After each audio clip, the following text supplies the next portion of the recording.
Assalamualaikum warahmatullahi wabarakatuh. Selamat siang teman-teman semuanya. Hari ini kita bertemu pada mata kuliah Farmasi Fisika 2 untuk program studi S1 Farmasi. Ya. Oke, untuk materi kita yang pertama di Farmasi Fisika 2, kita akan mempelajari tentang suatu topik yang berjudul mikromeritik. Jadi mikromeritik itu nanti kurang lebih adalah suatu ilmu dan teknologi ya, terutama untuk mempelajari tentang partikel-partikel yang berukuran mikro atau berukuran kecil. Nah, capaian pembelajaran yang kita harapkan setelah nanti teman-teman menempuh mikromeritik ini, yaitu teman-teman yang pertama itu dapat menjelaskan konsep ukuran, luas permukaan, distribusi ukuran partikel. Kemudian yang kedua, teman-teman dapat menjelaskan prinsip dan perbedaan berbagai metode penentuan ukuran dan luas permukaan partikel. Kemudian yang ketiga, nanti teman-teman dapat menjelaskan sifat turunan serbuk dan yang terakhir dapat menjelaskan manfaat serta aplikasi pengetahuan tentang ukuran partikel ini tadi. Baik, kita mulai masuk ke bagian pendahuluan dari mikromeritik. Ya, teman-teman.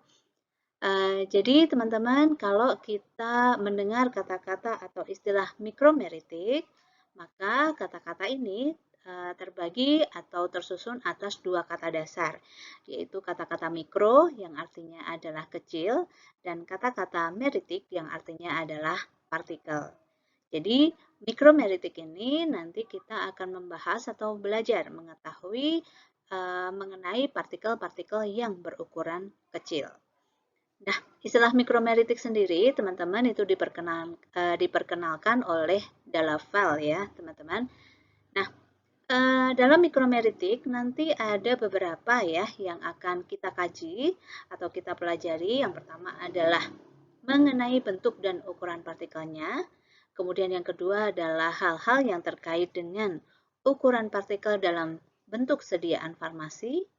Yang ketiga, mengenai metode penentuan ukuran dan volume partikel, serta yang keempat adalah terkait dengan sifat turunan serbuk.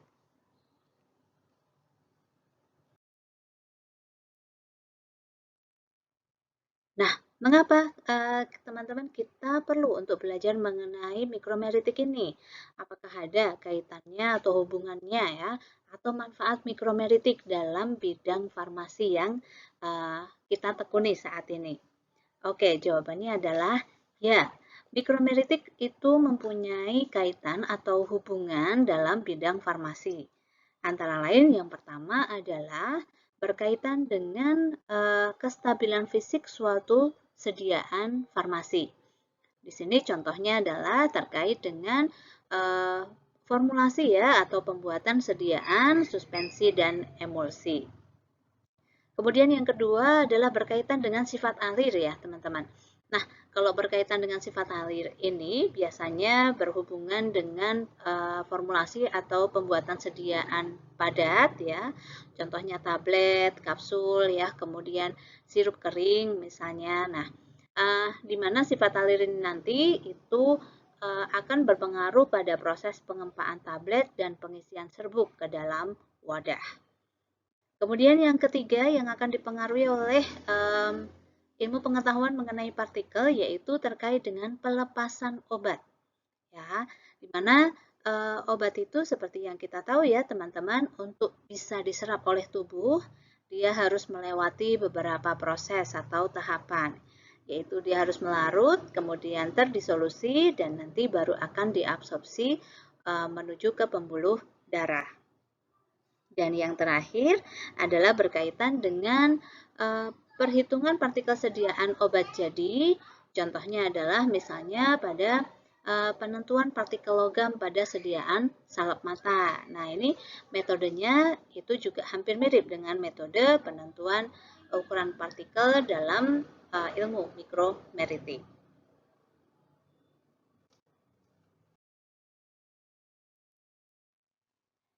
Oke, Sekarang kita coba untuk masuk ya mengenai pengelompokan partikel berdasarkan ukuran dan bentuknya. Jadi di dunia farmasi, teman-teman, kita nanti kalau berbicara mengenai ukuran partikel, ada beberapa kategori di mana dia dibedakan berdasarkan pada rentang ukurannya. Jadi kategori yang pertama itu contohnya adalah coarse powder atau serbuk kasar ya.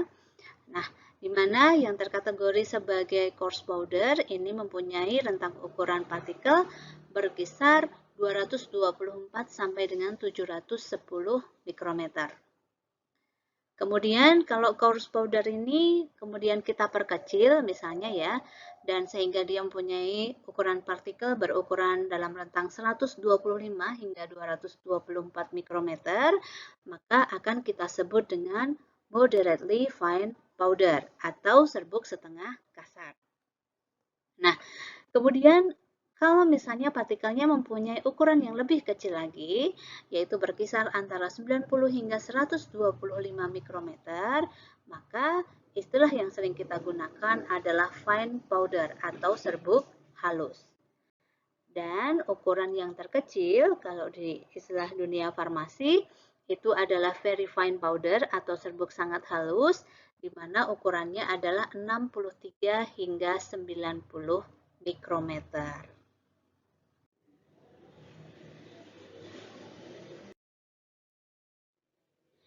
Nah, sebelum nanti kita melanjutkan lebih jauh mengenai bagaimana sih kita melakukan atau menentukan berbagai macam ukuran partikel ya, maka kita coba ingat terlebih dahulu ya terkait dengan yang dinamakan sistem terdispersi ya, teman-teman.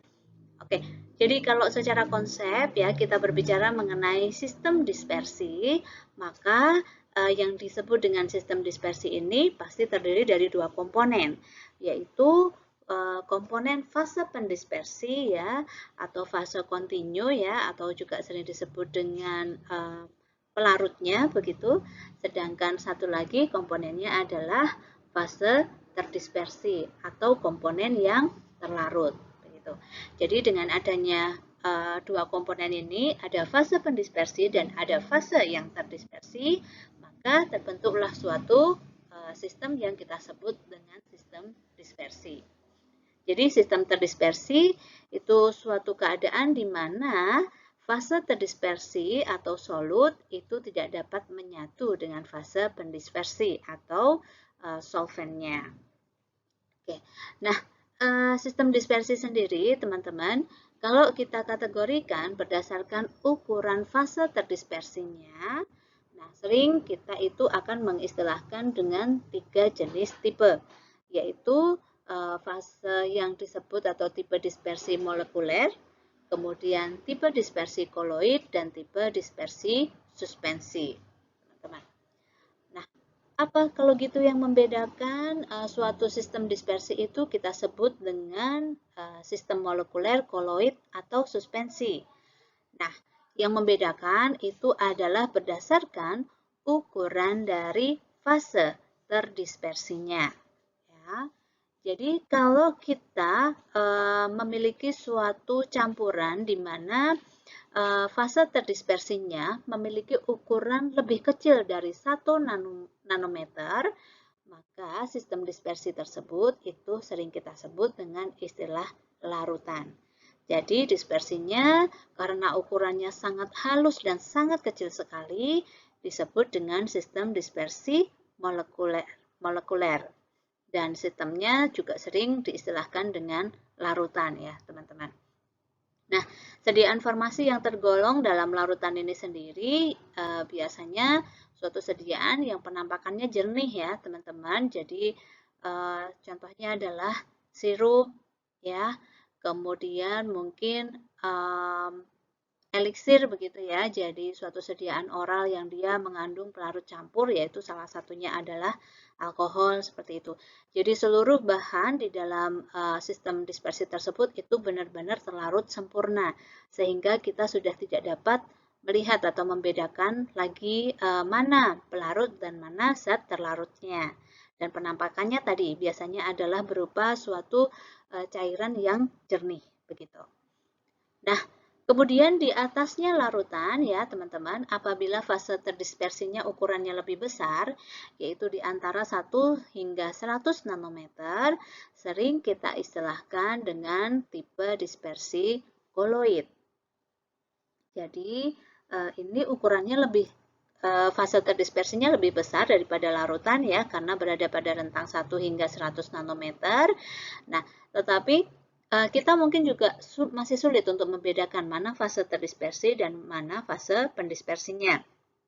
Tetapi dari segi penampakan biasanya dia sudah berwarna lebih keruh begitu ya teman-teman. Jadi bukan jernih lagi seperti larutan tadi.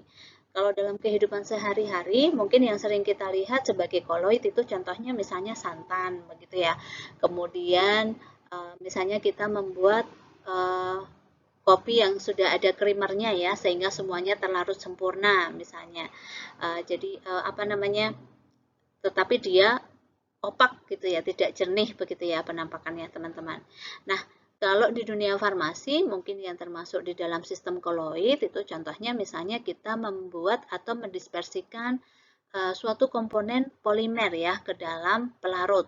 Jadi contohnya kita mendispersikan gelling agent ya, contohnya karbopol ke dalam air misalnya, atau HPMC ke dalam air ya.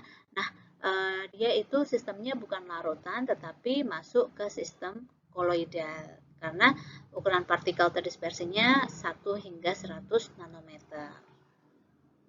Dan tipe dispersi yang ketiga itu sering kita sebut dengan istilah suspensi, di mana ukurannya itu adalah lebih dari 100 nanometer, gitu ya teman-teman.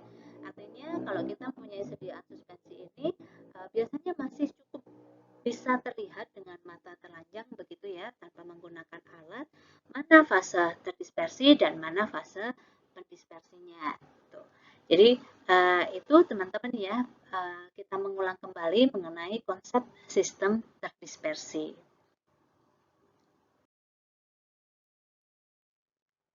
Kemudian kita coba untuk mengingat kembali ciri dan sifat dari berbagai sistem dispersi ya.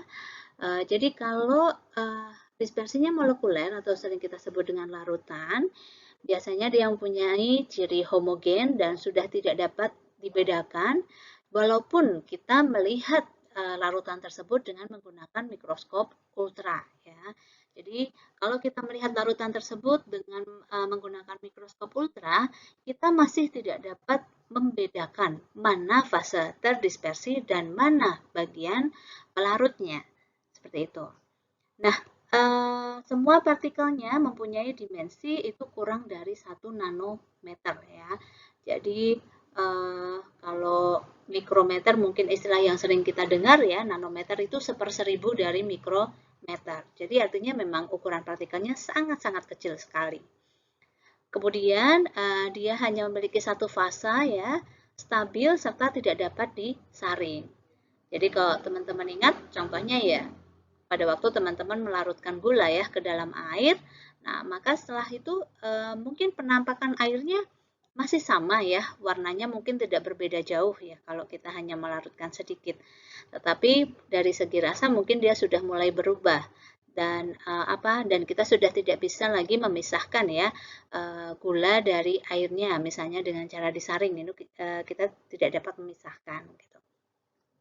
Kemudian yang kedua adalah sistem tadi dispersi koloidal, ya, di mana dispersi koloid itu secara makroskopis itu bersifat homogen ya. Artinya kalau kita lihat secara penampakan dengan mata saja tanpa adanya alat bantu, kita mungkin melihatnya itu sebagai suatu campuran yang memang larut sempurna gitu ya. Tetapi kalau kemudian koloid tersebut kita lihat dengan menggunakan mikroskop ultra, maka campurannya itu akan bersifat heterogen. Artinya masih bisa kita bedakan mana partikel terdispersi dan mana partikel pendispersinya. Nah, partikel yang terdispersi biasanya mempunyai dimensi antara 1 nanometer hingga 100 nanometer dan karena kalau dilihat dengan mikroskop ultra itu masih bersifat heterogen, artinya terdiri dari dua fasa. Namun, walaupun dia terdiri dari dua fase, campurannya itu umumnya stabil. Artinya, tidak kemudian dia memisah atau mengendap ya, fase terdispersinya mengendap, kemudian larutannya menjadi pelarutnya menjadi pelarut yang terpisah kembali dari fase terdispersinya, itu tidak seperti itu. Kalau koloid dia umumnya itu sudah bersifat stabil dan tidak dapat disaring kecuali dengan penyaringan ultra. Gitu. Jadi tadi contohnya sabun, susu, santan, jelly, selai ya, mentega atau mayones, nah itu masuk dalam sistem dispersi koloidal. Dan terakhir, yaitu sistem dispersi kasar, ini sudah jelas sekali dia bersifat heterogen ya teman-teman. Artinya tanpa menggunakan alat pun kita masih bisa membedakan mana fase terdispersi dan mana fase pendispersinya. Dan salah satu atau semua dimensi partikelnya itu memiliki ukuran lebih besar dari 100 nanometer. Karena dia bersifat heterogen, artinya terdiri dari dua fasa dan bersifat tidak stabil ya.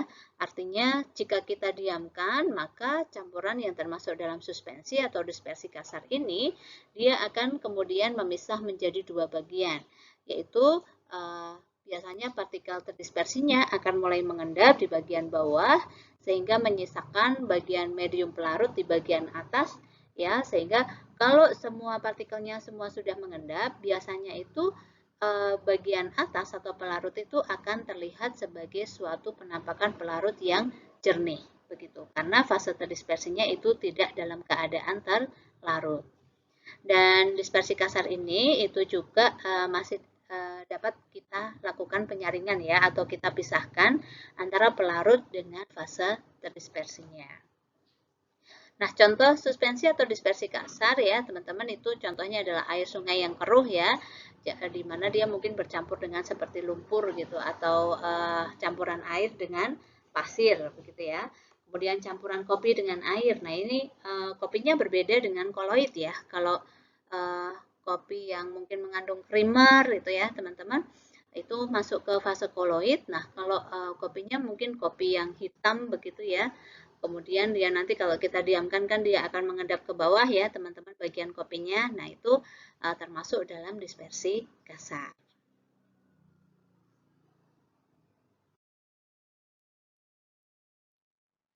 Selanjutnya teman-teman, jadi ada beberapa efek dari bentuk dan ukuran partikel ya di dalam dunia farmasi ya. Jadi tadi berkaitan dengan pelepasan obat ya, yaitu bagaimana kemudian bentuk dan ukuran partikel itu mempengaruhi proses liberasi, distribusi, dan absorpsi ya, terutama pada keadaan atau pada penyerapan obat dengan metode difusi pasif. Yang kedua adalah bagaimana kemudian bentuk dan ukuran partikel ini dapat mempengaruhi stabilitas dari sediaan cair karena adanya hubungan atau pengaruh dari luas permukaan dan tegangan antar muka. Dan yang ketiga itu adalah bagaimana kemudian bentuk dan ukuran partikel itu nanti akan mempengaruhi berbagai proses untuk pembuatan berbagai macam sediaan farmasi. Jadi di bagian bawah teman-teman ini ada contoh gambar ya, efek bentuk partikel terhadap sifat alir serbuk. Jadi kalau kita berbicara mengenai sifat alir serbuk ya, salah satunya dipengaruhi oleh apa? Dipengaruhi oleh bentuknya. Jadi kalau kita bayangkan ya, partikel itu sebagai bola begitu. Maka kalau dia bola tersebut berbentuk bulat sempurna ya, maka tentu saja dia dapat mengalir dengan bebas ya, teman-teman, karena dia tidak mempunyai sudut ya, teman-teman gitu.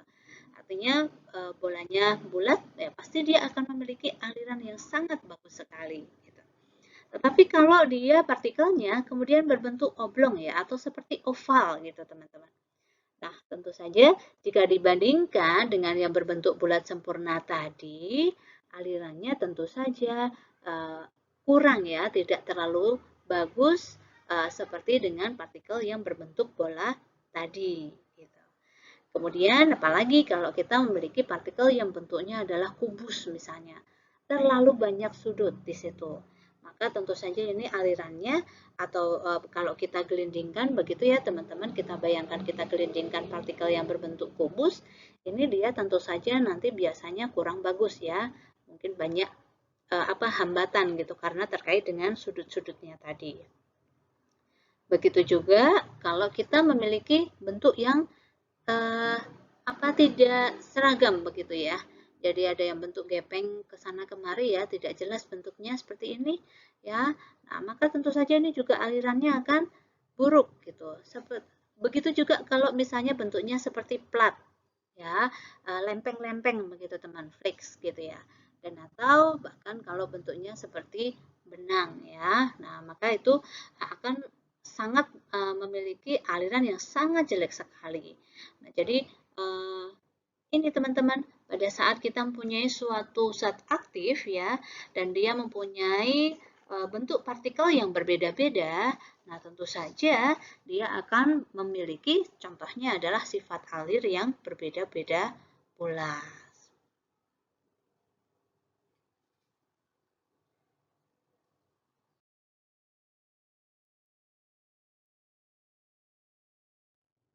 Oke. Kemudian kalau kita berbicara mengenai diameter partikel, teman-teman nanti mungkin kita akan mendengar beberapa istilah ya dari diameter atau penyebutan diameter partikel. Jadi yang pertama misalnya adalah istilah Dmax gitu ya. Jadi Dmax ini menggambarkan misalnya ada sebuah ukuran partikel ya, sebuah partikel yang dia sebenarnya bentuknya itu tidak sempurna, bukan tidak sempurna ya, tetapi bentuknya tidak beraturan istilahnya. Nah, maka kalau kita ingin mengasumsikan sebagai Dmax, ya, maka nanti adalah melihat misalnya dari misalnya kita melakukan pengukuran partikel ya dari beberapa sisi begitu, kemudian diperoleh misalnya di sisi ini memberikan diameter yang paling besar ya di antara sisi-sisi yang lainnya. Kemudian kita asumsikan dari diameter ini bagaimana bentuk dari partikelnya kalau dia berbentuk bulat.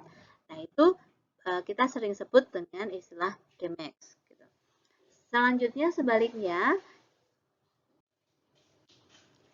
nah, kemudian kalau dari partikel yang tidak beraturan ini, kemudian kita memperoleh suatu nilai dari satu sisi yang nilainya paling kecil ya. Jadi misalnya sekian, kemudian kita asumsikan partikel tersebut berbentuk bola dengan diameter yang terkecil tadi, maka kita akan mengistilahkan itu sebagai Dmin. Kemudian ada juga istilah DW ya.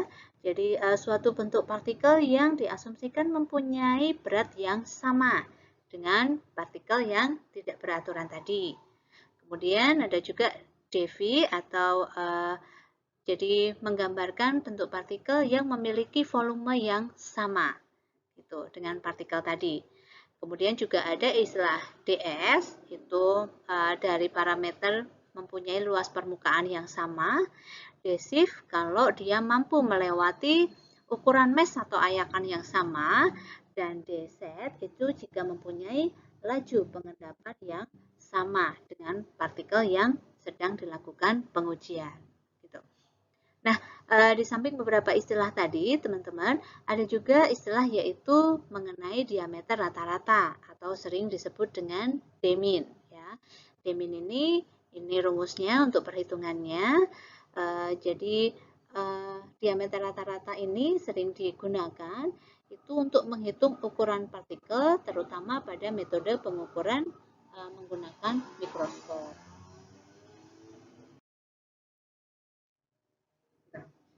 Nah, kemudian kalau misalnya kita memperoleh partikel ya, jadi dalam suatu sampel yang sama, tentu saja partikel itu kan juga akan bervariasi ya ukurannya gitu. Tidak semuanya memiliki ukuran yang 100% sama plek begitu ya, punya ukuran yang seragam 100%. Nah, itu biasanya tidak mungkin. Jadi semakin kecil ukuran partikel, biasanya selisih atau rentang itu juga akan semakin bervariasi. Nah, untuk menggambarkan sebenarnya kalau kita mengukur partikel suatu sampel begitu ya, yaitu sebenarnya mempunyai rentang ukuran mulai dari berapa yang terkecil dan berapa yang terbesar, kemudian jumlah yang memiliki atau misalnya dari sekian sampel gram itu berapa sih yang berukuran sekian, kemudian berapa yang berukuran range selanjutnya, seperti itu berapa banyak. Jadi nanti dalam sampel tersebut itu memiliki ukuran yang paling umum atau yang paling besar prosentasenya itu pada ukuran berapa. Nah, itu biasanya dapat ditunjukkan dengan distribusi ukuran partikel ya. Jadi, ini adalah suatu metode untuk mengelompokkan partikel berdasarkan pada ukurannya. Ya, jadi misalnya di sini ada contoh ya dari ada dua bahan ya, sebenarnya dua bahan yang sama jenisnya, tetapi memiliki ukuran partikel yang berbeda ya teman-teman. Jadi ini kalau dilihat ya, dia memiliki ukuran berdasarkan pada distribusi ukuran partikelnya, itu terkecil itu sekitar 100, mungkin 170 ya. Iya, sekitar 170 nanometer. Kemudian yang terbesar itu sekitar 460 nanometer ini teman-teman. Nah, jadi gambarannya di sini ya, dari rentang ukuran partikel ini teman-teman ya, sekian ini untuk serbuk atau sampel yang A, ternyata dia yang paling besar atau yang paling banyak populasinya itu adalah serbuk yang memiliki ukuran partikel 240 nanometer. Ya, jadi prosentasenya kurang lebih hampir 25% ya kalau dilihat di sini gitu. Kemudian kalau yang kedua ini yang berukuran sekitar 260 nanometer ya, itu hampir 15% dan seterusnya. Jadi histogram ini itu memudahkan kita untuk melihat itu ya berapa rentang ukuran partikel dari serbuk mulai dari yang terkecil hingga terbesar dan berapa jumlah populasi dari setiap ukuran serbuknya. Nah, kemudian di sini tampak ya untuk sampel yang kedua, ternyata mungkin sampel tersebut sudah diperkecil ya ukuran partikelnya, sehingga memiliki rentang diameter partikelnya itu hanya berkisar sekitar berapa ya ini? Sekitar 12 nanometer ya teman-teman. Paling kecil 12 nanometer dan terbesar itu hanya 55 nanometer. Di mana untuk jumlah atau populasi serbuk ya ukurannya yang paling banyak itu adalah berukuran 20 nanometer ya, itu sebanyak kurang lebih 35%. Kemudian disusul untuk diameter yang sekitar 25 nano ya dan 30 nanometer itu hampir sama ya, itu sekitar 20%, seperti itu. Jadi rentang atau ukuran partikelnya itu rentangnya dia lebih kecil kalau di histogram yang bawah. Jadi histogram itu nanti fungsinya untuk melihat yang seperti itu, teman-teman. Makanya di sini disebutkan ya, di bagian atas itu diameter partikel rata-ratanya itu berkisar 289,6, simpangan deviasinya 68,1 nanometer. Sedangkan di bagian bawah itu diameter rata-ratanya 28,2 dan simpangan atau deviasinya itu 8,2 nanometer. Oke. Selanjutnya, teman-teman, kita akan mencoba untuk mencari tahu ya, bagaimana sih metode-metode yang dapat kita gunakan untuk melakukan penentuan ukuran partikel. Jadi dari partikel-partikel yang kecil ini tadi, bagaimana kita kemudian dapat mengetahui ukuran partikelnya? Jadi secara umum teman-teman ada metode pengayakan, ada metode mikroskopis dan particle size analyzer, kemudian ada metode sedimentasi dengan menggunakan alat yang disebut dengan pipet Andreasen, dan yang terakhir yaitu dengan menggunakan pengukuran volume partikel dengan menggunakan culture counter. Kita coba untuk bahas satu persatu ya teman-teman metodenya. Metode yang pertama yaitu metode pengayakan atau sieving analysis. Jadi metode pengayakan ini teman-teman biasanya digunakan untuk mengukur partikel dengan ukuran lebih besar dari 45 mikrometer. Kenapa seperti itu? Karena ukuran mesh terendah ya berdasarkan pada ISO ya, International Standard Organization, itu adalah berukuran 45 mikrometer. Sedangkan batas ukuran tertingginya itu adalah 1000 mikrometer. Nah, untuk prinsip penentuan ukuran partikel dengan menggunakan metode pengayakan, yaitu prinsipnya adalah menentukan ukuran partikel dengan menggunakan seri ayakan yang terstandar dan sampelnya harus berupa sampel serbuk yang kering seperti itu. Jadi di sini teman-teman ya prosesnya itu adalah kita menggunakan beberapa seri nomor ayakan ya, di mana disusun mulai dari nomor yang terkecil atau nomor terendah di bagian atas, kemudian diikuti dengan nomor yang semakin besar menuju ke bagian bawah. Jadi nomor mesh ayakannya yang paling terkecil nomor meshnya itu di bagian atas. Kenapa seperti itu? Karena tentu saja kita ingat kembali ya teman-teman definisi dari nomor mesh atau nomor ayakan. Jadi nomor mesh itu menunjukkan jumlah lubang yang ada pada setiap inci dari ayakan tersebut. Jadi kurang lebih pada luas 2,5 cm itu ada berapa jumlah lubangnya. Nah, jadi contohnya di sini ya teman-teman, kalau kita memiliki nomor mesh 40, maka lubang dari ayakannya itu mempunyai ukuran misalnya 425 mikrometer gitu. Jadi ini kalau misalnya kita lihat atau kita susun ya, itu penampakannya dari yang lubangnya paling besar ya.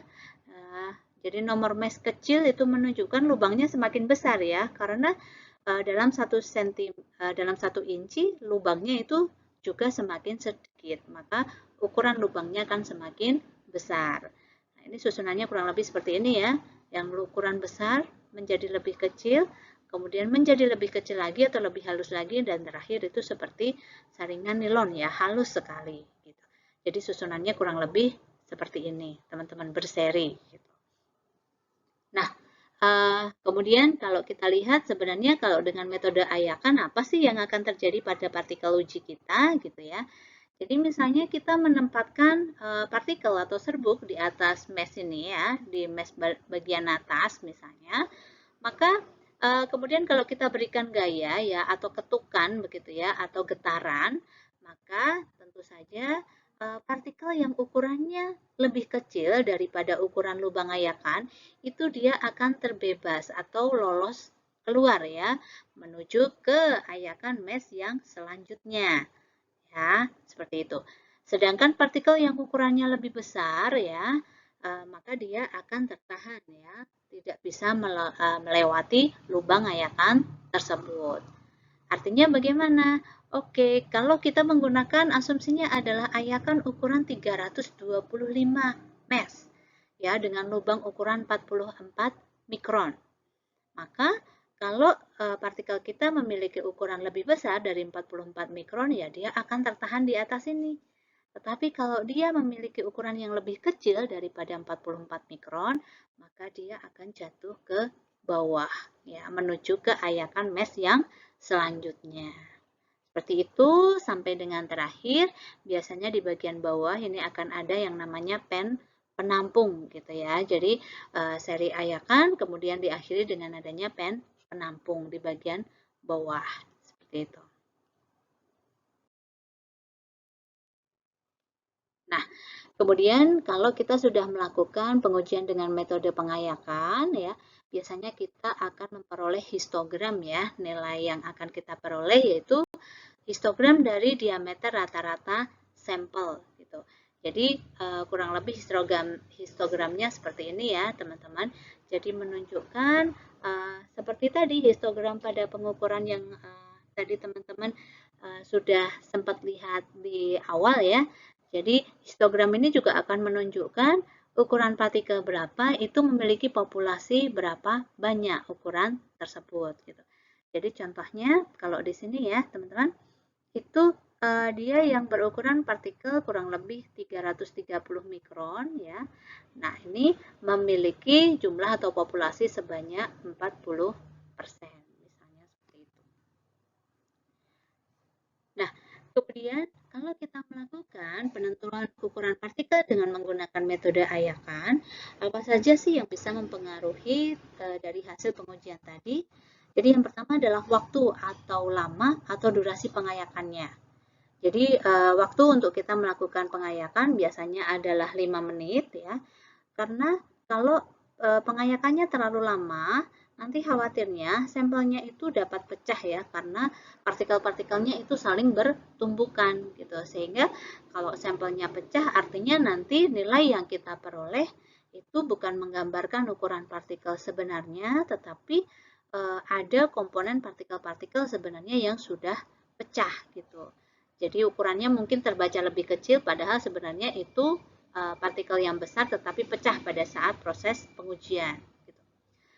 Pun sebaliknya, kalau kita melakukan pengujiannya hanya selama kurang dari 5 menit ya, maka waktunya itu terlalu singkat sehingga asumsinya adalah pengayakannya itu kurang optimal.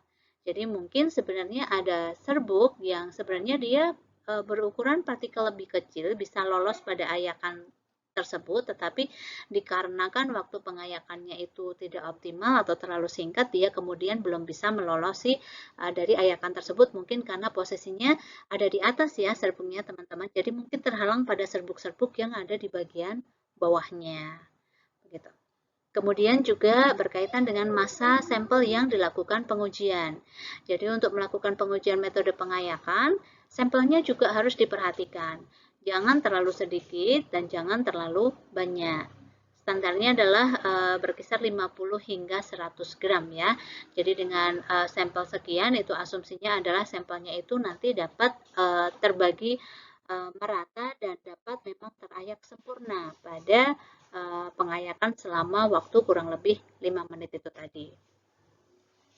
Kemudian juga intensitas getaran, teman-teman. Jadi pada waktu kita men-setting alat shift shakernya, itu juga harus kita perhatikan di mana intensitas getarannya itu kita asumsikan dia mampu untuk mengayak, tetapi kemudian juga tidak terlalu kuat sehingga menyebabkan sampelnya itu terkikis menjadi rusak atau pecah, atau bahkan sampelnya terlempar keluar ya teman-teman karena getaran yang terlalu tinggi. Seperti itu.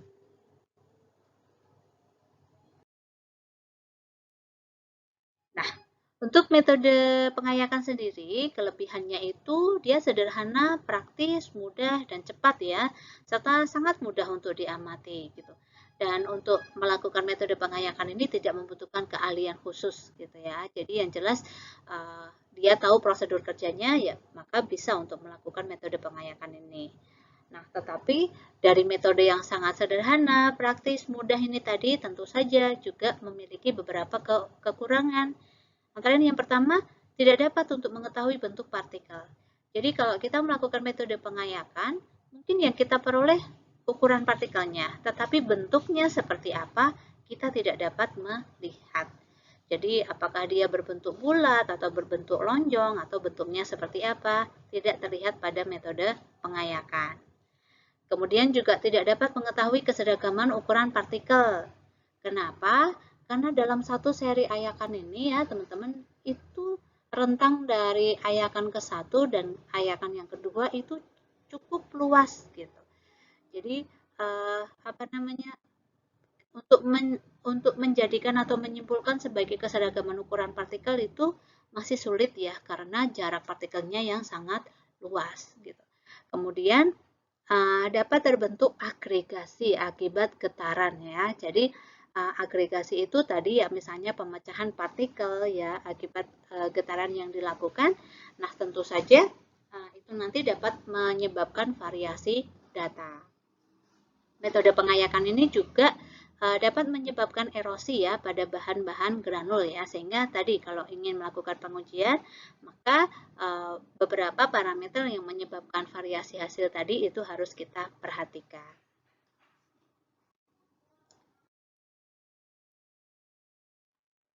Metode selanjutnya yaitu metode mikroskopik, yaitu analisis ukuran menggunakan mikroskop ya.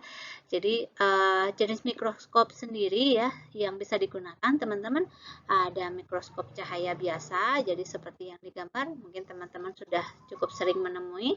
Ada juga SEM ya, Scanning Electron Microscope, dan ada juga TEM, Transmission Electron Microscope.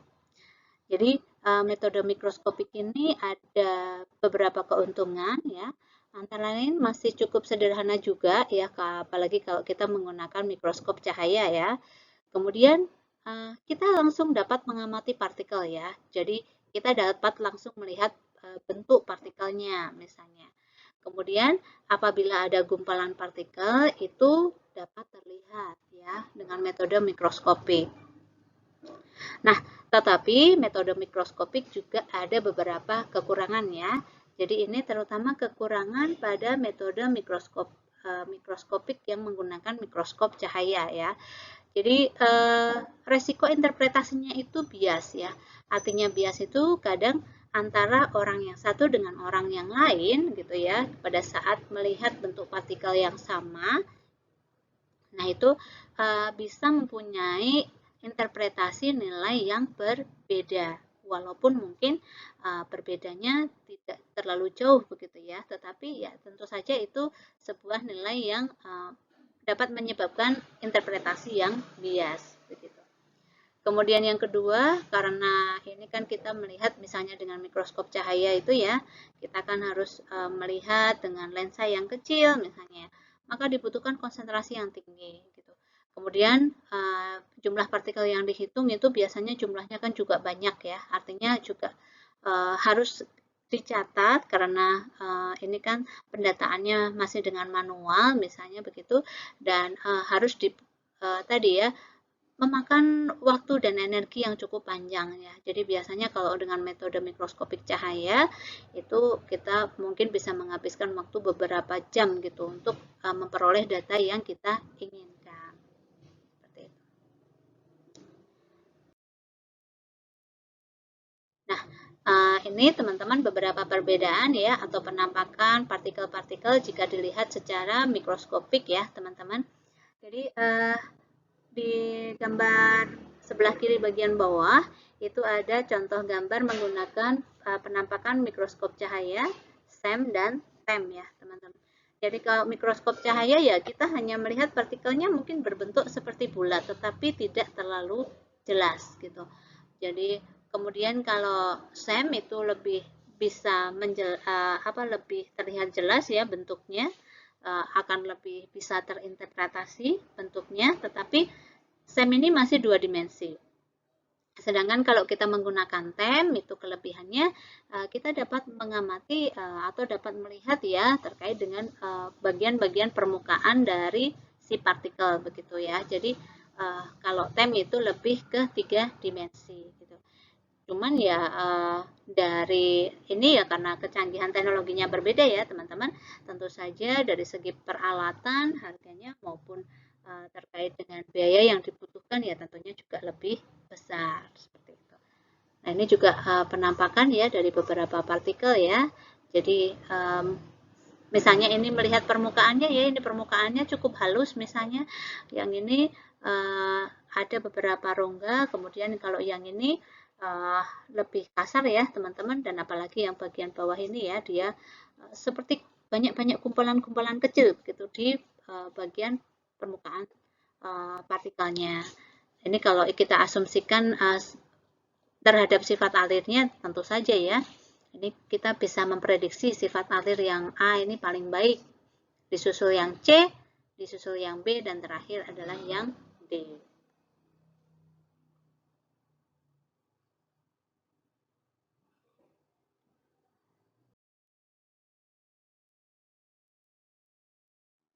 Nah, analisis data mikroskopik tadi seperti yang sudah saya contohkan ya, berbentuk histogram ya teman-teman. Jadi ini tidak perlu saya ulangi lagi untuk penjelasannya. Nah, kalau kita melakukan dengan menggunakan metode mikroskopik, apa sih keuntungan dan kerugiannya? Jadi yang pertama keuntungannya dapat mendeteksi adanya gumpalan. Kemudian yang kedua, dapat secara langsung melihat bentuk partikelnya. Dan kerugiannya, jadi biasanya selain TEM ya, tadi hanya dapat melihat partikel itu secara 2 dimensi. Kemudian jumlah partikel yang harus dihitung tadi ya cukup banyak ya, sehingga waktu dan tenaganya itu cukup terkuras ya. Jadi kemarin mungkin teman-teman ingat kembali ya korelasinya dengan praktikum ya. Kalau kita menemukan sistemnya adalah monodispers, kita membutuhkan 500 sampai dengan 1000 partikel. Apalagi kalau ternyata sistem dari partikel kita termasuk dalam sistem yang polydisperse. Nah, itu kita harus melakukan pengukuran partikel terhadap lebih dari 1000 partikel. Dan tadi variasi hasil pengamatan antar operator itu besar ya, tetapi sebenarnya hal ini dapat diatasi dengan fotomikrograf ya. Jadi seperti ada tangkapan layar begitu ya dari penampakan partikel yang sedang dilakukan pengukuran ya, atau juga bisa dengan proyeksi atau scanner otomatis begitu untuk mengurangi variabilitas dari hasil pengamatan antar operator ini tadi.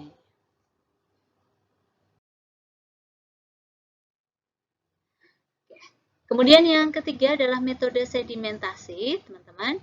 Jadi metode sedimentasi itu biasanya adalah untuk mengukur partikel yang berada dalam campuran pelarut. Begitu. Jadi contohnya adalah pada sediaan suspensi. Jadi prinsip dari metode sedimentasi itu adalah melakukan pengukuran partikel berdasarkan pada laju pengendapan partikel dalam medium cair, di mana laju pengendapan partikelnya ini disebabkan oleh pengaruh gaya gravitasi. Nah, asumsinya adalah kecepatan pengendapan partikel itu bergantung pada ukurannya. Jadi, biasanya ya teman-teman, semakin besar ukuran partikel, maka dia akan memiliki kecepatan pengendapan yang cepat, lebih cepat. Karena apa? Karena ukuran partikel yang besar itu biasanya juga memiliki massa yang besar atau berat yang besar ya. Sehingga kalau dikalikan dengan kecepatan gravitasi ya dia semakin besar massanya, semakin cepat turunnya. Semakin kecil partikelnya atau semakin kecil massanya, semakin kecil pula atau semakin rendah juga kecepatan partikelnya, pengendapannya. Nah, ini seperti yang diterangkan nanti pada hukum Stokes ya, teman-teman. Selanjutnya nanti akan ada tampilan hukum Stokes. Nah, alat yang digunakan yaitu pipet Andreasen ya, jadi mirip ya seperti yang tampak pada gambar ini. Jadi dia menggunakan skala misalnya 0, 10 hingga 20 cm gitu. Kalau kita untuk menghitung laju sedimentasi suspensi itu kan biasanya menggunakan seperti gelas ukur ya, jadi artinya kan satuannya mililiter ya. Kalau metode sedimentasi ini menggunakan satuan sentimeter, teman-teman. Nah, metodenya adalah sejumlah suspensi itu diambil pada rentang waktu dan titik kedalaman tertentu, lalu diamati perbedaan jumlah partikel pada setiap waktu pengambilan tersebut. Gitu. Jadi, hal yang perlu diperhatikan pada saat kita melakukan metode sedimentasi, teman-teman, itu adalah metode ini dapat kita gunakan atau kita terapkan kalau pada sistem sampel uji kita itu tidak terjadi turbulensi, teman-teman. Nah, bagaimana kita tahu itu terjadi turbulensi atau tidak? Nah, nanti dilihat dari nilai RE ya, atau angka Reynolds gitu. Jadi angka Reynolds itu kalau dia nilainya kurang dari 0,2 mengindikasikan alirannya itu laminer, sedangkan kalau lebih dari 0,2 mengindikasikan alirannya itu adalah turbulen. Jadi aliran laminer itu kurang lebih gambarannya adalah aliran yang ke arah ya teman-teman. Jadi misalnya laminer itu ya misalnya ke bawah semua begini. Sedangkan kalau turbulen itu mungkin dia ada yang ke sana, ada yang ke sana ya, sehingga partikel itu mungkin saling bertumpukan gitu ya. Alirannya itu atau gerakannya itu dia tidak teratur begitu. Jadi metode sedimentasi ini bisa digunakan untuk suspensi yang memiliki aliran laminar, bukan yang mengalami turbulen. Nah, rumus untuk menghitung angka Reynolds itu seperti yang ada di sini, teman-teman. Ya, jadi nanti mungkin dapat ada beberapa contoh soal untuk melakukan interpretasi angka Reynolds ya.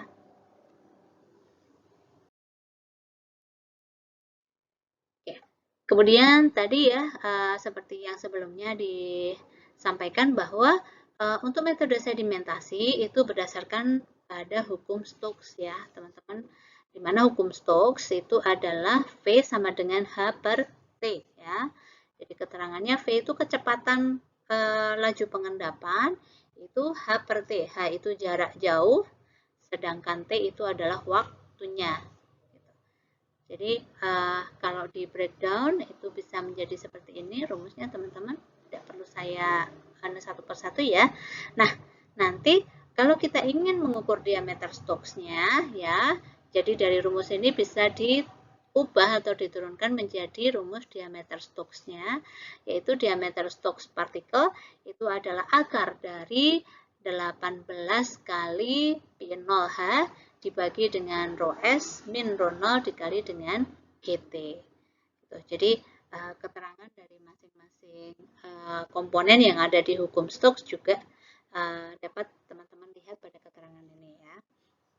Nah, persamaan tersebut untuk partikel-partikel yang berbentuk tidak beraturan dan mempunyai berbagai macam ukuran.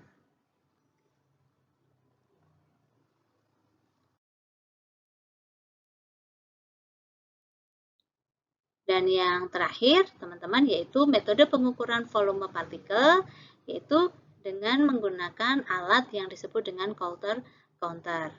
Nah, kalau kita melakukan pengukuran partikel dengan menggunakan metode ini, yang kita peroleh nanti adalah diameter volume, teman-teman ya.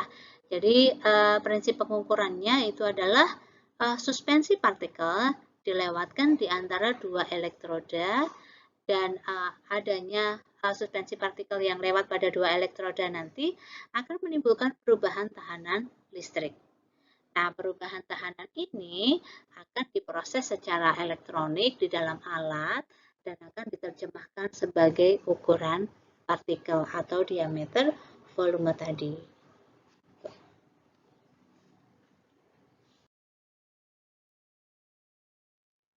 Oke, kemudian kita masuk ke luas permukaan, teman-teman ya, luas permukaan partikel. Jadi luas permukaan partikel itu adalah ukuran yang menunjukkan seberapa banyak bagian permukaan partikel yang terpapar oleh lingkungan luar. Nah, kenapa luas permukaan ini penting? Karena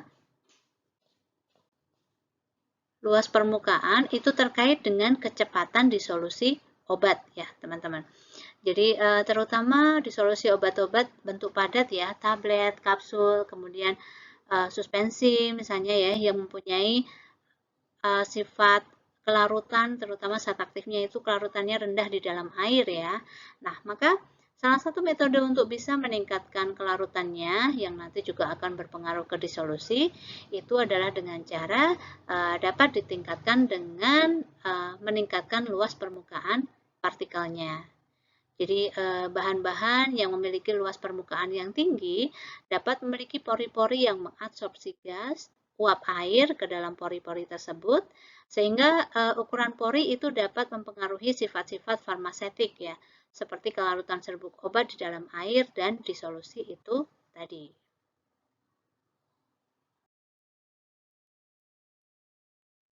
Nah, kemudian bagaimana kita melakukan penentuan luas permukaan partikel, teman-teman? Umumnya, kita bisa menggunakan dua metode, yaitu metode adsorpsi dan metode permeabilitas udara. Jadi metode adsorpsi itu alatnya, gambarannya kurang lebih seperti ini ya, teman-teman.